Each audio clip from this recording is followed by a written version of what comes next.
Election commission of India की तरफ से एक ऑर्डर आया है जिसमें जम्मू कश्मीर की 4 सीट्स जो खाली थी राज्यसभा पे अब उन पे इलेक्शंस होगा।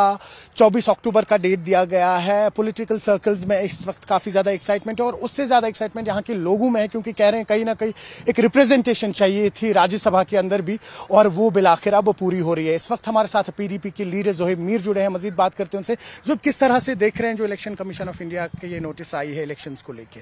इसके लिए मैं बस एक बात बोलूंगा कि देर आए दुरुस्त आए। काफ़ी अरसे से ये जो डिमांड थी जम्मू कश्मीर स्टेट की कि अब तो यूनियन टेरिटरी कहेंगे कि हमारी रिप्रेजेंटेशन होनी चाहिए राज्यसभा में, क्योंकि काफ़ी सारे डिसीजन इसमें इस पूरे दौरान हुए। जैसे फॉर एग्जांपल वक्फ का मामला था या आप देख लीजिए वाइस प्रेसिडेंट की वोटिंग का मामला था। ऐसे ही बहुत सारे इंपॉर्टेंट बिल्स थे तो जहाँ पे जम्मू कश्मीर की जो आवाज़ है राज्यसभा में वो राज्यसभा में एब्सेंट थी। हमें उन डिसीजन से एक हिसाब से महरूम रखा गया। तो एक हिसाब से यहाँ पे ये आप देख लीजिए इट वाज कॉन्स्टिट्यूशनली रिक्वायर्ड और स्पेशली आफ्टर 1 ईयर अब इलेक्शन हो गया, 1 साल होने को आया है ऑलमोस्ट, तो तब तो ये सीटें जल्द से जल्द भर देनी चाहिए थी।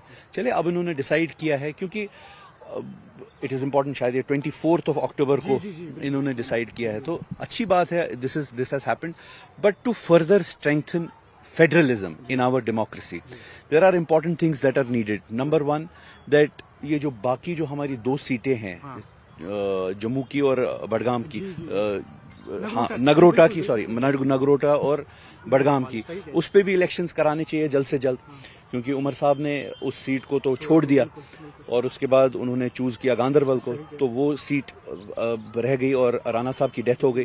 तो उन 2 सीटों पे भी इलेक्शन कराना चाहिए। दूसरी चीज 3rd टियर के इलेक्शंस, चाहे वो म्यूनसिपैलिटी हो चाहे वो पंचायत हो, सरपंच हो, only then it will be properly empowerment participation वैसे ही होगी। और ये इंपॉर्टेंट स्टेप्स है क्योंकि बहुत टाइम से अगर आप देखें स्टाइफल किया गया है इन चीजों को, और at the same time journalistic freedom. Then you also have to take into consideration the fact that हमारे बिजनेस रूल्स नहीं बने हैं अभी तक। बिजनेस रूल्स बनने चाहिए बिकॉज हम एलजी सरकार के पास जाते हैं, वहां पे वो एक बात करते हैं, और नेशनल कॉन्फ्रेंस के पास जाते हैं वो एक बात करते हैं। So there is a blame game going on. उसकी वजह से क्या होता है कि जो आम आदमी है वो पिसता रहता है, चाहे कहीं किसी की इनएफिशिएंसी हो या कुछ और हो, लेकिन ब्लेम गेम कम से कम नहीं होनी चाहिए क्योंकि ultimately the public suffers.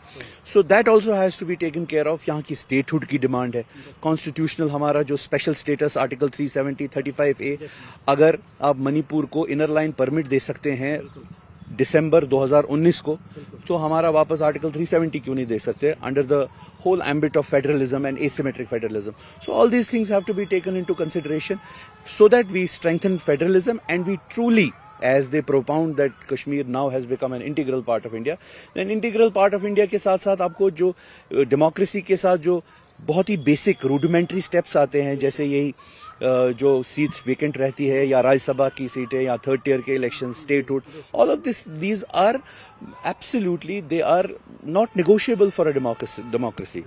So we need to take these steps so that we fully integrate with the country. बहुत शुक्रिया। तो आपने सुना पीडीपी के लीडर जोहेब मीर को कह रहे हैं कि हम वेलकम करते हैं इसी का स्टेप को, लेकिन साथ ही साथ यहाँ पर जो यूएलबी इलेक्शंस होते हैं उन पे भी कुछ नजरसानी होनी चाहिए, और साथ ही साथ जो इस वक्त यहाँ की पेंडिंग सीट्स बची हैं, जो बाई इलेक्शंस होने थे 2 सीट्स पे, एक नगरोटा की एक बडगाम की है जो सीएम ने खुद छोड़ी थी, तो जल्द से जल्द वो भी हो ताकि कहीं ना कहीं जो जम्मू कश्मीर के लोग हैं या पॉलिटिकल पार्टीज हैं उन्हें भी इस बात का एहसास हो कि वो किस तरह से इंटीग्रेट हुए हैं पूरे मुल्क के साथ। न्यूज़ 18 के लिए खान के साथ श्रीनगर से मैं सरोज कफील।